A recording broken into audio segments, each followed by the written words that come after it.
గత కొంతకాలం నుంచి ప్రకటన గ్రంథంలోని విషయాలు మనం ధ్యానం చేసుకుంటూ ఉన్నాం. పోయిన వారము ప్రకటన గ్రంథంలో 2వ అధ్యాయము మొదటి వచనాన్ని ధ్యానం చేసుకున్నాం కదండి. దీపస్తంభముల గురించి 7 నక్షత్రముల గురించి మనం నేర్చుకునే ప్రయత్నం చేశాం. క్రీస్తు వారికి సంఘము పట్ల ఒక ఉన్నతమైన ప్రణాళిక ఉంది. అదేవిధంగా సేవకుని పట్ల కూడా ఆయన ఖచ్చితమైన ప్రణాళిక కలిగి ఉన్నాడు. సేవకుడు ఎలా ఉండాలి, సేవకుని పట్ల ఆయన ఉద్దేశం ఏంటి అనే విషయాలను మనం గత వారం నేర్చుకున్నాం. అయితే ఈ సేవకుడు ఎక్కడ ఉన్నాడు అనే విషయం కూడా మనము జాగ్రత్తగా చూడాలి. లేఖనాలలో ఏది రాయించినా ఆయన ఒక ఉద్దేశము ఖచ్చితంగా ఉంటుంది. సేవకుడు ఎక్కడ ఉన్నాడు, లేకపోతే ఈ నక్షత్రము ఎక్కడ ఉంది అనే విషయాన్ని మనం చూస్తే కుడి చేతిలో అనే మాట చూస్తాం కదా. 7 నక్షత్రములను కుడి చేత పట్టుకున్నవాడు కదా. కుడి చేతిలో ఈ నక్షత్రాలు ఉన్నాయి. కుడి చేతిలో సేవకులు ఉన్నారు. సేవకునికి ఇచ్చిన ధన్యత అది. సేవకునికి దేవుడు ఎంత గొప్ప స్థానాన్ని ఇస్తున్నాడో అనే విషయాన్ని మనం ఖచ్చితంగా జ్ఞాపకం చేసుకోవాల్సిన అవసరం ఉంది. బైబిల్లో కుడి చేయి, దక్షిణ హస్తము, లేకపోతే రైట్ హ్యాండ్ సైడ్, తన కుడి వైపున, కుడి పార్శ్వము, ఈ విషయాలు చాలా ప్రాముఖ్యమైన విషయాలు. కుడి పార్శ్వమున లేకపోతే కుడి చేతిలో ఆయన నక్షత్రములను పట్టుకొని ఉన్నాడు. కుడి పార్శ్వమున అనే విషయము మనం అనేక చోట్ల చూస్తాం. దాదాపుగా 160 సార్లు 166 సార్లు ఈ మాట రాయించినట్టుగా మనము బైబిల్లో గమనించవచ్చు. ఏంటి ఈ కుడి చేతి పక్కన రైట్ హ్యాండ్ సైడ్ అంటే ఏంటిది? ఈ దేనికి సాదృశ్యంగా ఉంది? ఏమి చెప్పడానికి ఆయన ప్రయత్నం చేస్తున్నాడు కదా. సేవకుణ్ణి కుడి చేతిలో పట్టుకున్నాడు, కుడి చేతిలో ఉన్నారు. ఎందుకు కుడి చేతిలో ఉన్నారు, ఎందుకు అనే విషయాన్ని మనము కొన్ని విషయాలు ధ్యానం చేసుకోవడానికి లేఖనాల ద్వారా ప్రయత్నం చేద్దాం. మనకు సహజంగా బాగా తెలిసిన ఒక ఉపమానం ఉంది కదండి. 25వ అధ్యాయం మత్తయి సువార్తలో అక్కడ గొర్రెలను మేకలను వేరుపరిచిన ఒక సందర్భాన్ని చూస్తాం. గొర్రెలు మేకలు వేరుపరచబడ్డాయి. కుడివైపున రైట్ హ్యాండ్ సైడ్ ఏమి నిలబడ్డాయి? గొర్రెలను కుడివైపున పెట్టాడు, ఎడమ వైపున మేకలను పెట్టినట్టుగా మనం చూస్తున్నాం. ఏంటి కుడివైపు దేనికి సాదృశ్యంగా ఉందంటే యాక్సెప్టెన్స్ కదండి. ఒకసారి ఆ మాట చదువుదామా. 25వ అధ్యాయంలో మత్తయి సువార్త 25వ అధ్యాయము 34వ వచనాన్ని చదువుతాను. ఆ సందర్భం తెలుసు కాబట్టి నేను డైరెక్ట్గా చదువుతున్నాను. అప్పుడు చదవండి సిస్టర్.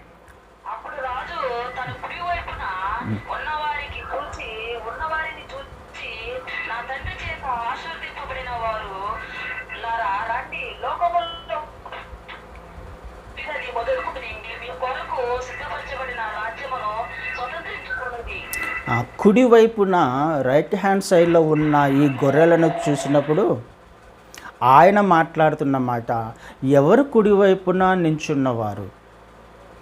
దేవుని చేత ఆశీర్వదించబడినవారు, దేవుని చేత అంగీకరించబడినవారు, దేవుని చేత పరలోక రాజ్యము సిద్ధపరచబడి పరలోక రాజ్యంలోకి ఆహ్వానించబడినవారు కదండి. రైట్ హ్యాండ్ సైడ్ కుడివైపు అనగానే మనం అర్థం చేసుకోవాల్సింది ఆయన యొక్క యాక్సెప్టెన్స్,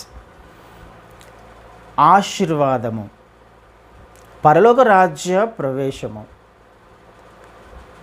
కదండి. ఖచ్చితమైన ఒక మాటను మనం అక్కడ చూస్తున్నాం. ఆశీర్వదించబడిన వారలారా రండి. ఎడమవైపు వారి గురించి మాట్లాడట్లా, వారి కొరకు ఏమి సిద్ధపరచబడిందో మనం చూస్తాం కదండి. అంగీకార యోగ్యానికి, అంగీకరించడానికి, దేవుని చేత ఆశీర్వాదము పొందుకున్న వారికి స్థానము కుడివైపున ఆయన దేవుడు ఇవ్వడానికి ఇష్టపడుతూ ఉన్నాడు. అంత మాత్రమే కాదు, కానీ మనం ఎఫెసీయులకు రాసిన పత్రికలో 2వ అధ్యాయంలో కూడా ఒక మాట చూస్తాం. ఎఫెసీయులకు రాసిన పత్రిక 2వ అధ్యాయంలో క్షమించండి, మొదటి అధ్యాయము 21, 22 వచనాలు చదువుతాను.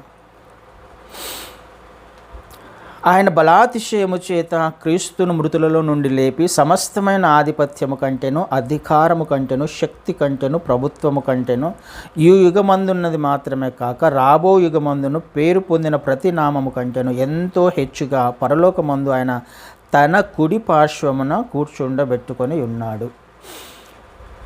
దేనికి సాదృశ్యంగా ఉంది రైట్ హ్యాండ్ సైడ్ అని అంటే, సమస్తమైన అధికారము, సమస్తమైన ఆధిపత్యము, సమస్తమైన శక్తి కంటే, ప్రభుత్వము కంటే ఈ యుగమునందు మాత్రమే కాక రాబో యుగమునందును కూడా పేరు పొందిన ప్రతి నామము కంటే ఎంతో ఉన్నతమైన స్థానాన్ని ప్రభువైన క్రీస్తు వారికి ఇచ్చినట్టుగా మనం చూస్తున్నాం. తన కుడి పార్శ్వమున కూర్చుండబెట్టుకొని సమస్తము పైన అధికారాన్ని ఇచ్చినవాడు కదా. అథారిటీ, రైట్ హ్యాండ్ అంటే అథారిటీ, అధికారము. క్రీస్తు వారు కూడా తన శిష్యులను పంపిస్తున్నాడు. మత్తయి సువార్త 10వ అధ్యాయంలో మనం చూస్తాం. అధికారం ఇచ్చి ఆయన పంపిస్తున్నాడు కదండి. సువార్త ప్రకటించడానికి, దయ్యములను వెళ్ళగొట్టడానికి, సకల విధములైన రోగాల మీద, చనిపోయిన వారిని లేపడానికి అథారిటీ, అధికారాన్ని దేవుడు కూడా క్రీస్తు వారికి తన కుడి పార్శ్వమున ఆయన స్థానాన్ని ఇస్తున్నాడు.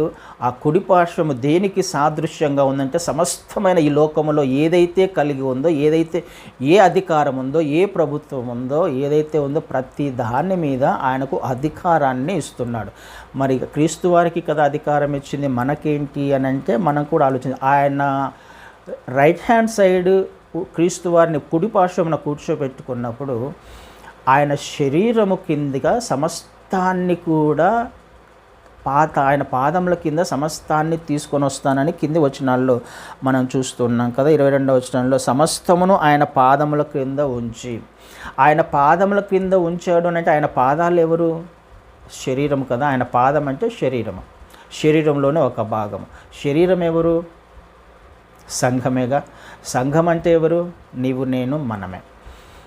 ఏమి ఇవ్వడానికి ఇష్టపడుతున్నాడు? వాటంతటి మీద అధికారాన్ని మన పాదముల కిందికి తీసుకురావడానికి ఇష్టపడుతున్నాడు కదండి. ఆలోచన చేయడానికి ప్రయత్నం చేద్దాం. మనం ఎక్కడున్నాం, ఎవరము మనము? సంఘమును ఏ విధంగా ఉండాలన్నది ఆయన ఉద్దేశము. సంఘము మాత్రమే కాదు, కానీ సేవకులు ఏ విధంగా ఉండాలి అన్నది కూడా ఆయన ఉద్దేశమైంది. అధికారం ఇవ్వడానికి, అథారిటీని ఇవ్వడానికి ఆయన ఇష్టపడుతున్నట్టుగా మనం చూస్తూ ఉన్నాం. అది కుడి పార్శ్వం గురించి 1-2 లేఖన భాగాలు, అంటే రైట్ హ్యాండ్ సైడ్ గురించి. అదే రైట్ హ్యాండ్ గురించి మాట్లాడాల్సి వస్తే, ఇందాక మనం చదవబడిన లేఖన భాగాలను చూస్తే యెషయా గ్రంథం 41వ అధ్యాయంలో 9 నుంచి మనం ఇందాక చదివాము. భూదిగంతముల నుండి నేను పట్టుకొని దాని కొనల నుండి పిలుచుకొనున్న వాడా, నీవు నా దాసుడవనియు. ఎవరు? నీవు నా దాసుడవనియు, నేను నిన్ను ఉపేక్షింపక ఏర్పరచుకుంటున్నానియు, నేను నీతో చెప్పి ఉన్నాను, నీకు తోడై ఉన్నాను, భయపడకుము, నేను నీ దేవుడనై ఉన్నాను, దిగులు పడకము, నేను నిన్ను బలపరుతును, నీకు సహాయము చేయువాడను నేనే, నీతియను నా దక్షిణ హస్తముతో నిన్ను ఆదుకొందును. నీతియను నా దక్షిణ హస్తముతో నిన్ను ఆదుకొందును. The hand of righteousness. దక్షిణ హస్తము దేనికి సాదృశ్యంగా ఉందంటే రైచియస్ గాడ్. నీతి క్రియలు చేసే రైట్ హ్యాండ్ అది. దక్షిణ హస్తము, రైచియస్ హ్యాండ్. తన సేవకుణ్ణి ఏ సమయములో అయినా, ఏ సందర్భములో అయినా ఆయన ఆదుకోవడానికి, బలపరచడానికి, స్థిరపరచడానికి, శక్తినివ్వడానికి, అధికారం ఇవ్వడానికి ఆయన ఇష్టపడుతున్నాడు. ఎవరికి? తన దాసులకి, తన సేవకులకి. కుడి హస్తములో ఆయన పెట్టుకుని ఉన్నాడంటే ఎంతో ధన్యతను ఇస్తున్నాడు సేవకునికి. ఆ సేవకుని కొరకు ఆయన ఏం చేయడానికి ఇష్టపడుతున్నాడంటే, భయపడొద్దయ్యా, నేను నీకు తోడుగా ఉంటాను అని ఒక ధైర్యాన్ని ఇవ్వడానికి. దిగులు పడకు, నేను నిన్ను పిలుచుకున్నాను, ఏ పరిస్థితి అయినా కానీ నీకు వ్యతిరేకంగా రూపించబడదు. ఆ విషయాలు కిందకి వచ్చినప్పుడు ఆ మాట మాట్లాడతాం. 11వ వచనంలో మనం చూస్తే, నీ మీద కోపపడిన వారందరూ సిగ్గుపడి విస్మయం పొందుదురు, నీతో వాదించువారు మాయమై నశించిపోదురు, నీతో కలహించువారిని నేను వెతుకుదును, కానీ వారు నీవు వెతుకుదువు కానీ వారిని కనుగొనలేకపోవుదువు, నీతో యుద్ధము చేయువారు మాయమైపోవుదురు, అవాసు పాలవుదురు. ఎంత చక్కని వాగ్దానాలను చేస్తున్నాడు. ఆయన తన దక్షిణ హస్తముతో తన సేవకుణ్ణి బలపరచడానికి, ఎవరు వ్యతిరేకంగా లేయడానికి ప్రయత్నం చేసినా వారు కనుక్కోలేవు. నువ్వు నీకు వ్యతిరేకంగా ఎవరన్నా వస్తున్నారా, వారు నీకు కనిపించలేక. ఎందుకు? నేను నిన్ను దక్షిణ హస్తంతో పట్టుకున్నాను. చూడండి కదండి, ఎంత అద్భుతమైన స్థానాన్ని, ఎంత అద్భుతమైన వాగ్దానాన్ని చేయడానికి ఇష్టపడుతున్నాడు. ఆయన అధికారం ఇవ్వడానికి, ఆయన బలపరచడానికి, ఆయన తన సేవకుని పక్షముగా నిలబడి యుద్ధం చేయడానికి ఇష్టపడుతున్నాడు. ఆయన దక్షిణ హస్తముతో, కుడి చేతిలో ఉన్న సేవకునికి ఎంత ధన్యత ఉంది. అయితే ఈ సేవకుడు ఎలా ఉండాలి అనేది ఖచ్చితంగా మనం నేర్చుకున్నాం పోయిన వారం. అలాంటి వారి పక్షముగా ఉండి యుద్ధం చేయడానికి ఆయన ఇష్టపడే దేవుడు కదండి. తన సేవకులను కుడి చేత పట్టుకున్నాడు అని అంటే అందరినీ కాదు. ఏ సేవకుని పక్షముగా ఉండడానికి ఇష్టపడుతున్నారు, ఏ సేవకునికి వ్యతిరేకంగా రూపించబడుతున్న ఆయుధాన్ని నాశనం చేయడానికి ఆయన ఇష్టపడుతున్నాడు, ఏ సేవకుని పక్షంగా యుద్ధం చేయడానికి ఇష్టపడుతున్నాడు అన్న విషయం కూడా మనము జాగ్రత్తగా గమనించాలి కదండి. అలాంటి సేవకుని పక్షంగా ఆయన ఉండడానికి ఇష్టపడుతున్నాడు. ఆయన ఆదుకునే దేవుడు, ఆయన బలపరిచే దేవుడు, ఆయన ధైర్యాన్ని ఇచ్చే దేవుడు. నిజమే, సేవకులు పనిచేస్తున్నప్పుడు, పరిచర్య చేస్తున్నప్పుడు కూడా అనేక ఇబ్బందుల గుండా వెళ్ళే అవకాశం ఉంది కదా. వాళ్ళు మనుషులే కదా, వాళ్ళకు బలహీనతలు ఉంటాయి. కానీ నువ్వు భయపడొద్దు, నేను నీకు తోడుగా ఉన్నాను, నిన్ను నడిపించేవాడను నేను, నిన్ను ఆదుకునేవాడను నేను అనే మాట మనము ఖచ్చితంగా చూడాలి. కీర్తనల గ్రంథము 17వ అధ్యాయంలో కూడా 17:7 నీ శిరను జొచ్చిన వారిని వారి మీదకి లేచు వారి చేతిలో నుండి నీ కుడి చేత రక్షించువాడా. నీ శిరను జొచ్చిన వారిని వారి మీదికి లేచి వారి చేతిలో నుండి నీ కుడి చేత రక్షించువాడా. ఎంత అద్భుతమైన వాగ్దానం కదండి. రక్షించేవాడు, ఆదరించేవాడు, బలపరిచేవాడు, తన కుడి హస్తంతో ధైర్యపరిచేవాడు, వాగ్దానం చేసేవాడు. భయపడకము అని వాగ్దానం చేసిన గొప్ప దేవుణ్ణి కలిగి ఉన్నారు సేవకులు. అంత ధైర్యంగా తన పరిచర్య చేయడానికి, ఆయన వారి ముందుగా ఉండి నడవడానికి ఇష్టపడే దేవుడు కదండి. ఇది సేవకులకు అర్థం కావాల్సిన చాలా ప్రాముఖ్యమైన అంశం. తన కుడి చేత పట్టుకున్నాడు అని అంటే భయపడాల్సిన అవసరం లేదు అని. ఏ పరిస్థితి అయినా నువ్వు ముందుకు వెళ్ళడానికి సిద్ధంగా ఉండు. ఎందుకు? నేను నిన్ను బలపరుస్తాను, నేను నిన్ను ముందుకు తీసుకువెళ్తాను, నేను ఉన్నాను, నువ్వు నా చేతిలో ఉన్నావు అనే విషయాన్ని మర్చిపోవద్దు అనే విషయాన్ని ఆయన మనకు జ్ఞాపకం చేస్తున్నాడు కదండి. నిర్గమకాండంలో కూడా ఒక మాట చూస్తాం. 15వ అధ్యాయంలో, నిర్గమకాండము 15వ అధ్యాయము 6వ వచనంలో, యెహోవా నీ దక్షిణ హస్తము బలముంది అతిశయించును, యెహోవా నీ దక్షిణ హస్తము శత్రువును చితక్కొట్టును కదండి. ఎంత అద్భుతమైన వాగ్దానాలు. ఒక విషయాన్ని రాయించాడు అని అంటే దానిలో సత్యం ఉంది, దానిని మనం గుడ్డిగా నమ్మొచ్చు అని అర్థం. ఆ వాగ్దానం మీద, వాక్యం మీద ఆధారపడవచ్చు. ఏ సేవకుడైనా, దేవుని చేత పిలువబడిన ఏ సేవకుడైనా ఆయన కుడి హస్తములో ఉన్నారు. ఆ కుడి హస్తము మనల్ని బలపరిచేది, శక్తినిచ్చేది, ధైర్యాన్నిచ్చేది, శత్రువును చిత్తకొట్టేది. నువ్వు వెళ్తున్న మార్గంలో, నువ్వు చేస్తున్న పరిచర్యలో మార్గమును సరళం చేయడానికి ఇష్టపడే దేవుణ్ణి మనము కలిగి ఉన్నాము అనే ఒక ధైర్యాన్ని ఆయన ఇస్తూ ఉన్నాడు కదండి. సంఘము పట్ల ఆయన కలిగి ఉన్న ప్రణాళిక, సేవకుని పట్ల ఆయన కలిగి ఉన్న ప్రణాళిక, సేవకుని పక్షముగా ఆయన ఏం చేయడానికి ఇష్టపడుతున్నాడో, ఎలాంటి వాగ్దానాలను చేయడానికి ఇష్టపడుతున్నాడో, నీకు వ్యతిరేకంగా రూపించబడుతున్న ఏ శత్రువు అయినా నశించిపోతాడు, నాశనమైపోతాడు అనే గొప్ప వాగ్దానాన్ని దేవుడు చేస్తున్నట్టుగా మనం చూస్తున్నాం. ఎందుకు ఇంత గొప్ప అద్భుతమైన వాగ్దానాలు చేస్తున్నాడు అని అంటే సేవకునికి దేవుడిస్తున్న ధన్యత. ఎందుకు అది ఇంతకుముందు మనం ఒకసారి చెప్పినట్టు జ్ఞాపకం ఒకసారి చదువుకొని దాని తర్వాత అంశంలోకి వెళ్దాం. ఎఫెసీయులకు రాసిన పత్రిక 4వ అధ్యాయంలో ఇంతకుముందు చదివాం మనం. ఎఫెసీయులకు రాసిన పత్రిక 4వ అధ్యాయము 13వ వచనాన్ని చదువుతాను నేను. పరిశుద్ధులు సంపూర్ణులగునట్లు చదవండి సిస్టర్.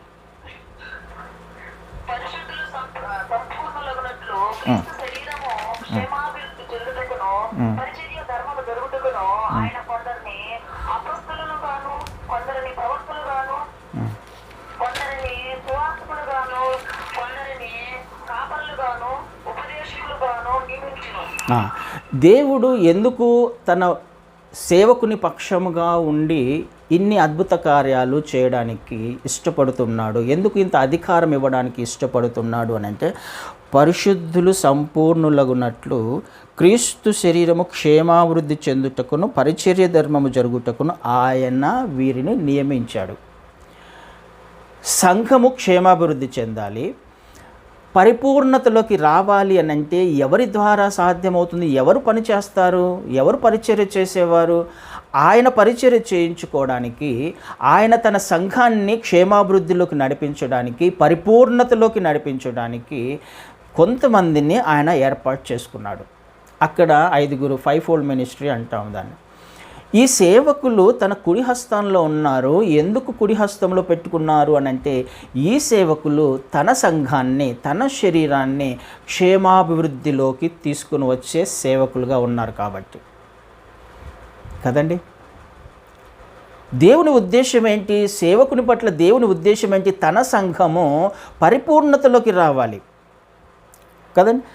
సంపూర్ణులుగా తీర్చబడే బాధ్యత సేవకునికి ఇచ్చాడు.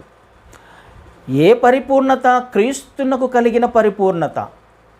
క్రీస్తు వారికి ఏ పరిపూర్ణత ఉందో సమానముగా ఆ పరిపూర్ణతలోకి తీసుకురావాలని దేవుడు 5 సేవకులను, ఈ 5-fold మినిస్ట్రీని ఆయన ఏర్పాటు చేసినట్టుగా మనం చూస్తున్నాం.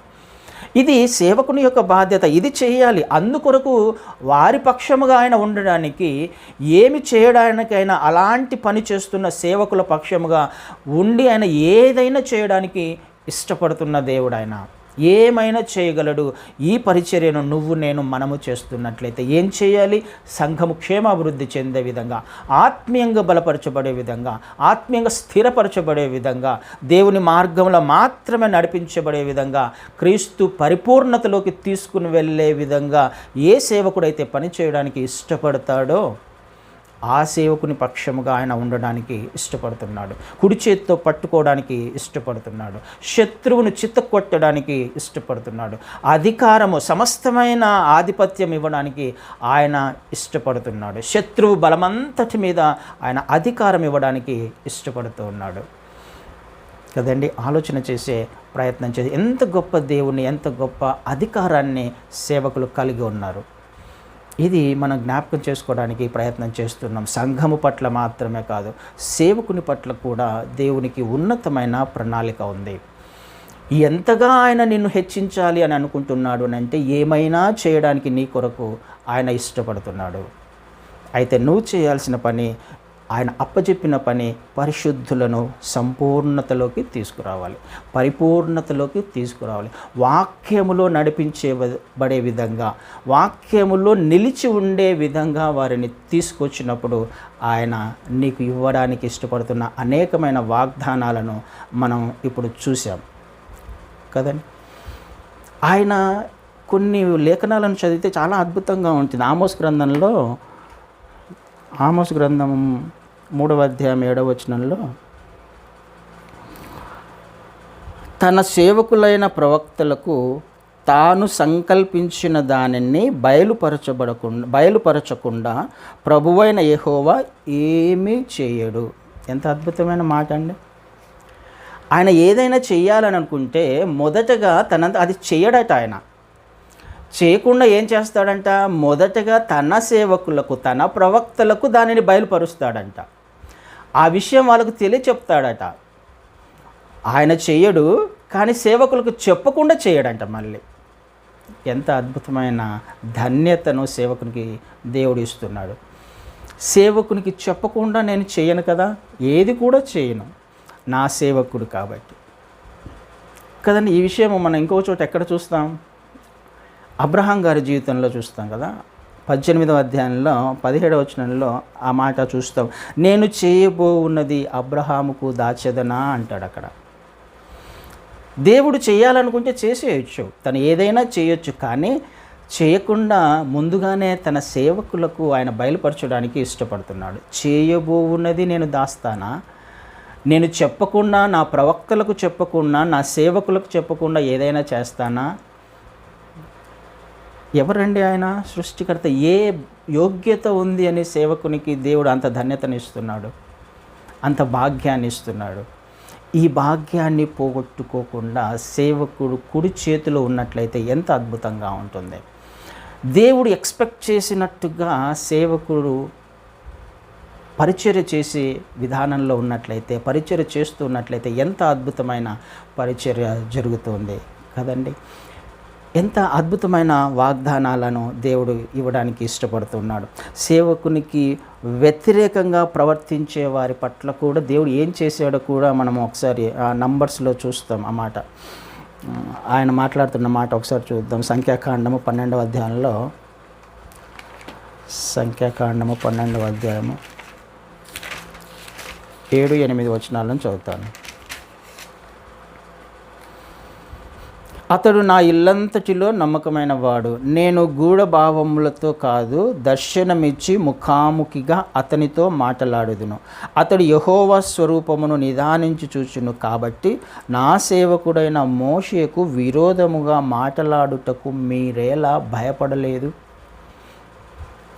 ఎంత చక్కని మాట కదా. తన సేవకునికి వ్యతిరేకంగా ఎవరు లేచినా, ఎవరు మాట్లాడినా, ఎవరు మాట్లాడారు యాక్చువల్గా అక్కడ?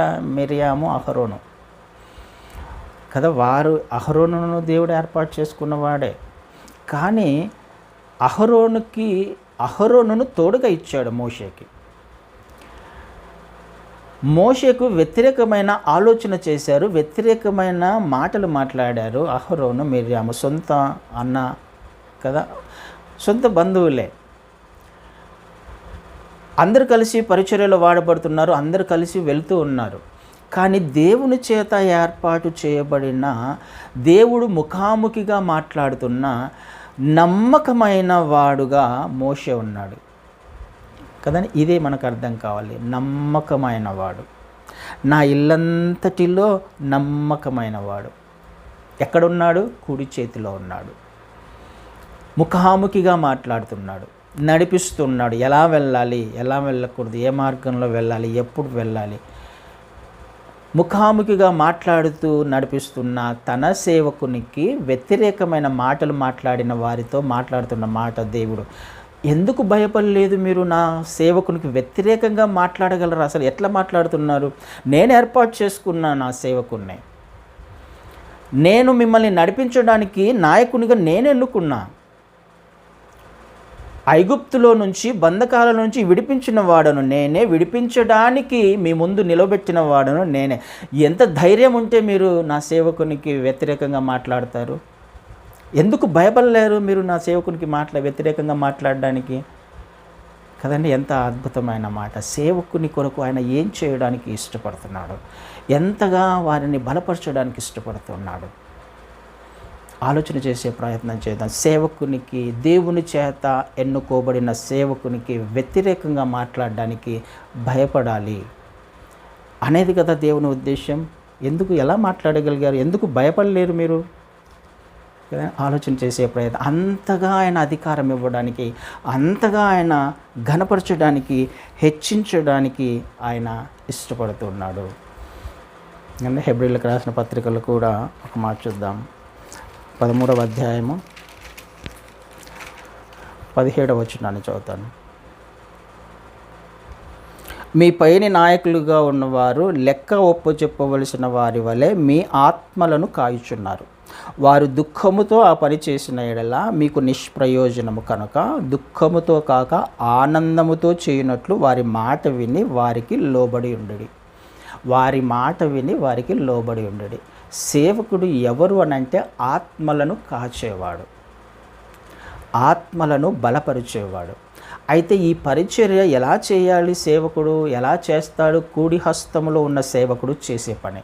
ఆయన కుడి హస్తములో ఉన్న సేవకుడు చేసే పని. దేవుడు బలపరిచే సేవకుడు చేసే పని ఏం చేస్తాడు? ఆత్మలను కాసేవాడు. ఈ ఆత్మలను కాసేవాడు ఎలా చేయాలంటే ఆనందంతో ఆయన పని చేస్తాడు యాక్చువల్గా కదా. సంఘం కొరకు ఎంతో భారంతో ప్రయాసతో వారి క్షేమము కొరకు ప్రార్థన చేసేవాడు. జీవాహారాన్ని ఇచ్చి సమృద్ధిలోకి నడిపించేవాడు. క్షేమాభివృద్ధిని కలగచేసేలా ఆయా ప్రయత్నం చేస్తున్న సేవకుడు ఆనందంతో చేయాలి. ఒకవేళ దుఃఖంతో చేసి ఎందుకు దుఃఖపడతాడు? ఆయన దుఃఖముతో ఆ పని చేస్తున్న ఎడలా అని మాట రాయబడింది. సేవకుడు ఎందుకు దుఃఖపడతాడు? సహజంగా ఎందుకు దుఃఖపడతాడంటే సంఘము తిరుగుబాటు స్వభావము కలిగినప్పుడు కదా, మాట విననప్పుడు, తమ ఇష్ట ప్రకారం జీవించే ప్రయత్నం చేస్తున్నప్పుడు, దేవుని చిత్తము తెలుసుకోకుండా సత్యమైన మార్గంలో నడవకుండా ఎన్నిసార్లు చెప్పినా, ఎంతగా ఆదరించే బలపరిచే మాటలు చెప్పినా, ఎంత సమృద్ధి అయిన ఆహారాన్ని పెట్టినా వారు వినకుండా తిరుగుబాటు స్వభావము చేసినప్పుడు, తమ ఇష్టానుసార ప్రకారంగా జీవిస్తున్నప్పుడు ఎంతో వేదన సేవకునికి ఉంటుంది, ఎంతో బాధ ఉంటుంది. సేవకుడైతే బాధతో దుఃఖంతో ప్రార్థన చేస్తాడు, బాగానే ఉంది, మంచిదే. కానీ ఎవరికి నిష్ప్రయోజనం అది? అలా చేస్తే మీకు నిష్ప్రయోజనం కదా అది. అసలు ఏమన్నా ప్రయోజనం ఉందా? సేవకునికి రావాల్సిన జీతం వస్తుందేమో, కానీ ఎవరైతే తిరుగుబాటు స్వభావం కలిగి ఉన్నారో, ఎవరైతే వ్యతిరేకంగా సేవకునికి మాట్లాడే ప్రయత్నం చేస్తున్నారో, వ్యతిరేకమైన ఆలోచనలు కలిగే జీవితాన్ని జీవించే ప్రయత్నం చేస్తున్న వారికి మాత్రము నిష్ప్రయోజనము.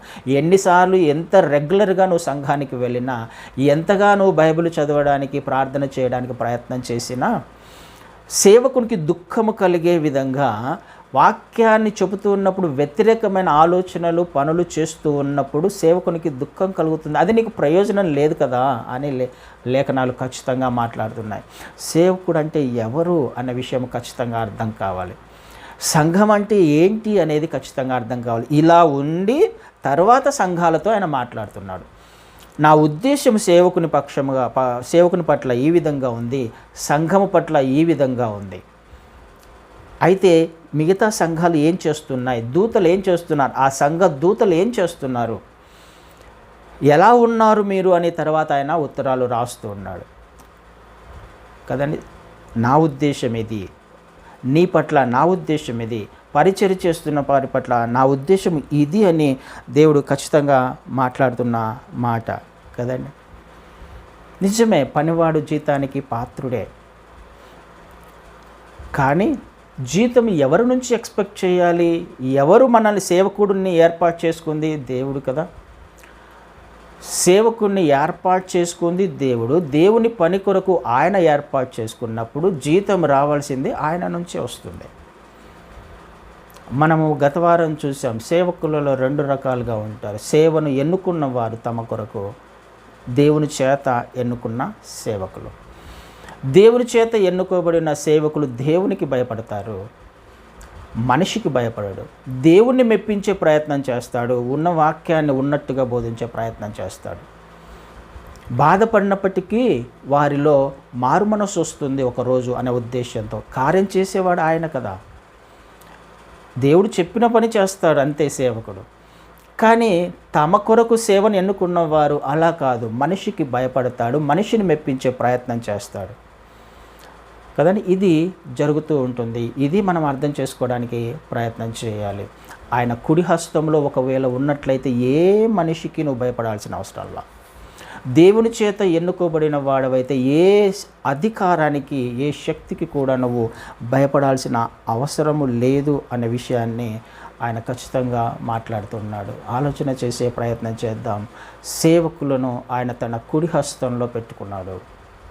దక్షిణ హస్తముతో ఆదుకోవడానికి, బలపరచడానికి, ప్రతిదీ సమకూర్చడానికి, అధికారం ఇవ్వడానికి, బలహీనతలో ఉన్నప్పుడు బలపరచడానికి కదండి. భయపడకుము అనే వాగ్దానాన్ని చేస్తూ ఆయన ముందు ఫిలిప్పీలకు రాసిన పత్రికలో మనం పౌలు గారు మాట్లాడతాడు. నన్ను బలపరచువాని యందు నేను సమస్తము చేయగలను. ఎంతగా ఎప్పుడు ఆ స్థాయిలోకి రాగలిగాడు, ఆయన గురించి అర్థమైంది కాబట్టి, ఆయన ఎవరి చేతిలో ఉన్నాడో అర్థమైంది కాబట్టి, ఆయన పౌలు గారి పక్షంగా ఏ ఏ కార్యాలు చేశాడో అర్థమైంది కాబట్టి, దేవుణ్ణి అంత దగ్గరగా ఎరిగినవాడు పౌలు గారు కదండి. ఆ దక్షిణ హస్తం యొక్క అధికారాన్ని చూసినవాడు పౌలు గారు. ఏ స్థితిలో వెళ్ళినప్పటికీ, శ్రమలలో వెళ్ళినా, నిందలలో వెళ్ళినా, అవమానాలలో వెళ్ళినా, కలిమిలో లేమిలో ఆయన అనుభవించిన ఆ అనుభవము నేర్పించిన పాఠము నా పక్షముగా ఆయన ఉన్నాడు, సమస్తము చేయడానికి నా పక్షముగా ఆయన ఉన్నాడనే ధైర్యంగా చెప్పగలిగిన వాడు. ఏదైనా చేయగలను నేను, ఎందుకు? బలపరిచేవాడు ఆయన కదా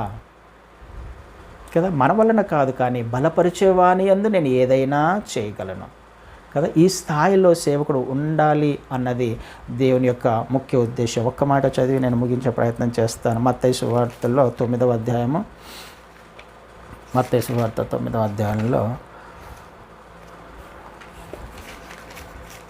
35 నుంచి కొన్ని వచనాలు చదువుతాను. అక్కడ క్రీస్తు వారు 35 నుంచి కొన్ని వచనాలు, యేసు వారి సమాజ మందిరంలో బోధించుచు, రాజస్వార్త ప్రకటించుచు, ప్రతి విధమైన రోగమును, ప్రతి విధమైన వ్యాధిని స్వస్థపరచుచు, సమస్త పట్టణముల యందును గ్రామముల యందును సంచారం చేసెను. ఆయన సమూహములను చూచి, వారు కాపరి లేని గొర్రెల వల్లే విసిగి చెదిరియున్నందున వారి మీద కనికరపడి, కోత విస్తారమే కానీ పనివారు కొద్దిగా ఉన్నారు కనుక తన కోతకు పనివారిని పంపమని కోత యజమానుని వేడుకొనుడని తన శిష్యులతో చెప్పాను. అక్కడ గొర్రెల వల్లే విసిగి ఎలా ఉన్నారు వాళ్ళంట? కాపరి లేని గొర్రెల వల్లే ఉన్నారు. ప్రజలు తనను వెంబడిస్తున్న వారు కాపరి లేని గొర్రెల వల్లే ఉన్నారు.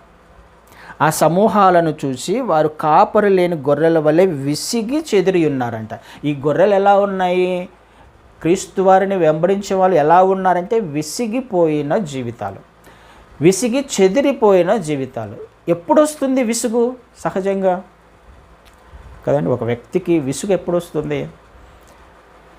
ఎంతకాలమైనప్పటికీ పరిస్థితులు మారనప్పుడు కదండి. మన జీవితంలో ఎంతో ప్రయాసపడుతున్నాం, ఎంతో శ్రమ పడుతున్నాం, ఏదో సాధించడానికి ప్రయత్నం చేస్తున్నాం. అది కొన్ని సంవత్సరాల నుంచి జరుగుతుంది, కానీ ఎంత చేసినా ఫలితం మాత్రం రావట్లా. విసుగు వస్తుంది కదా. ఒకరికి చెప్పి ఒక పని మనం ఇంట్లో అప్పుడప్పుడు తిరిగితే ఎన్నిసార్లు చెప్పాలిరా, విసుగు తెప్పిస్తున్నాం అనే మాట. ఎన్నిసార్లు చెప్పినా, ఎంత ప్రయత్నం చేస్తున్నా మన జీవితాలు మారనప్పుడు విసిగిన వారు వాళ్ళందరూ అంటే ఎంతో దేనికోసమో ప్రయాసపడుతున్నారు, దేనికోసమో తాపత్రపడుతున్నారు, కానీ వారి జీవితాలు మాత్రం మారట్లే. ఎవరి జీవితాలు? సంఘం యొక్క జీవితం మారట్లా, వారి యొక్క పరిస్థితులు మారట్లా కదండి. ఎందుకు మారట్లేదు? వారి పరిస్థితులు ఎందుకు మారట్లేదు అని అంటే ఆయన మాట్లాడుతున్నమాట, కాపరి లేని గొర్రెల వల్లే వాళ్ళు ఉన్నారు. కాపరులు నిజంగా లేరా? సేవకులు నిజంగా లేరా? ఎంతమంది ఉన్నారు సేవకులు? కానీ ఆయన మాట్లాడుతున్న మాట, కుడి హస్తములో ఉన్న సేవకులు లేరు అని. దేవుని చేత ఎన్నుకోబడిన సేవకులు చేసే పరిచర్య లేదు అని కదండి. యథార్థంగా పరిచర్య చేసేవాళ్ళు లేరు అని. చెదిరిపోయిన వారు, విసిగిపోయిన వారు, జీవితాలు మారని పరిస్థితిలో ఉన్నవారు అనేక మంది. కోత విస్తారంగా ఉంది, కానీ పనివారు కొద్దిగానే ఉన్నారు అని అంటున్నాడు ఆయన. నిజంగా కొద్దిగానే ఉన్నారా? కొద్దిగానే ఉన్నారు. ఎవరు? ఎన్నుకోబడిన వారు. ఇది మనం నేర్చుకోవడానికి ప్రయత్నం చేస్తున్నాం. ఆయన చేత ఎన్నుకోబడిన వారి జీవితంలో ఆయన ఎంతో అద్భుతమైన కార్యాలు చేయడానికి ఇష్టపడుతున్నాడు. ఆయన తన కుడి హస్తములో సేవకుని పెట్టుకోవడానికి ఇష్టపడుతున్నాడు. యథార్థంగా సేవకుని ఏ లాభాపేక్ష లేకుండా సమృద్ధి అయిన ఆహారాన్ని ఇవ్వడానికి, పరిపూర్ణతలోకి తీసుకురావడానికి, దేవుని వాక్యము ఉన్నట్లుగా బోధించి సరైన మార్గంలో నడిపించడానికి ఇష్టపడే సేవకుని పక్షముగా ఆయన ఎన్నో అద్భుతాలు చేయడానికి ఇష్టపడుతున్నారు. ఏ శక్తి కూడా, ఏ అధికారం కూడా ఆ సేవకునికి వ్యతిరేకంగా రూపించబడడానికి వీలు లేని అధికారాన్ని ఆయన ఇవ్వడానికి ఇష్టపడుతున్నాడు. ఎంత అద్భుతమైన వాగ్దానాలండి సేవకునికి. కుడి హస్తంలో ఉన్నారు వాళ్ళు. కుడి హస్తంలో, దేవుని కుడి హస్తంలో ఉన్నారు కదండి. ఈ విధంగా సంఘం ఉండాలి, ఈ విధంగా సేవకుడు ఉండాలి, వారి మధ్యలో నేను సంచరిస్తాను. అందుకనే ఆయన ప్రత్యక్షత ఎక్కడ చూపించాడు అంటే, అందుకనే యోహాను గారికి ఆ ప్రత్యక్షత చూపించాడు. ఇలా ఉండాలి, ఇక్కడ నేను ఉంటాను, ఈ సంఘాల మధ్య నేను సంచరిస్తాను. అందుకనే చివరిగా అవకాశం ఇస్తున్నాడు ఆయన 7 ఉత్తరాలు రాసి.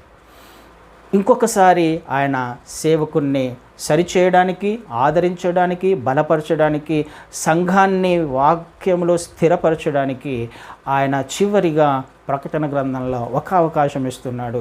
ఆయన అతి త్వరలో రాబోతున్నాడు. ఆ రాబోయే లోపల సేవకుడు ఎలా ఉన్నాడు, ఏ విధంగా సిద్ధపడుతున్నాడు, సంఘాన్ని ఏ విధంగా సిద్ధపరుస్తున్నారు, ఈ విషయాలను మనం వచ్చే వారం నుంచి నేర్చుకోవడానికి ప్రయత్నం చేద్దాం. ఆమేన్.